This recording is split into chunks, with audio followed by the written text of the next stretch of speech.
In Shakespeare's Romeo and Juliet, Juliet asks, "What's in a name?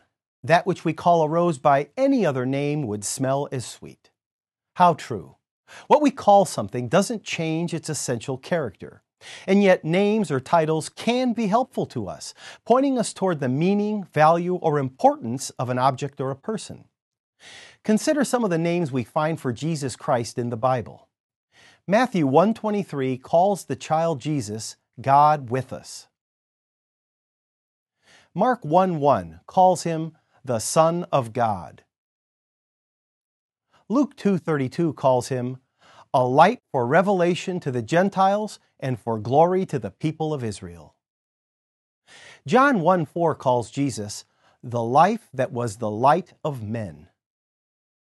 These names or titles of Jesus were forecast long before his birth in the words of the Old Testament prophets.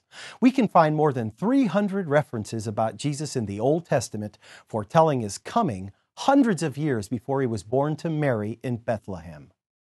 A well-known example is Isaiah 7:14, which reads, "Therefore the Lord himself will give you a sign. Behold, the virgin shall conceive and bear a son, and shall call his name Emmanuel," which means God with us.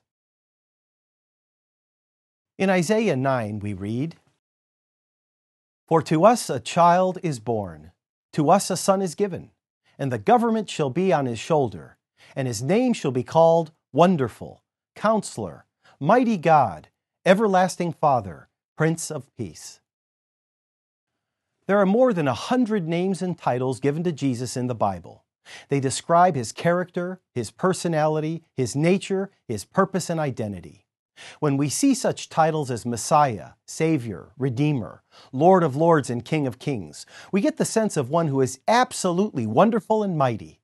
And it is certainly comforting to know that he loves us and that we belong to him. Another word associated with Jesus is Christ.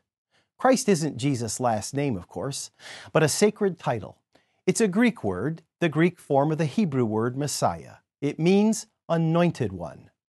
Other titles in the Bible pointing to the unique attributes or characteristics of Jesus include Savior, Lord, Redeemer, Only Begotten Son, and Son of Man. Jesus is for us everything we cannot be for ourselves, and his names and titles point to his unique role as the one who is the firstborn over all creation, the atoning sacrifice for the sins of all humanity, and who draws all people to himself out of the riches of his mercy. I'm Joseph Tkach, speaking of life.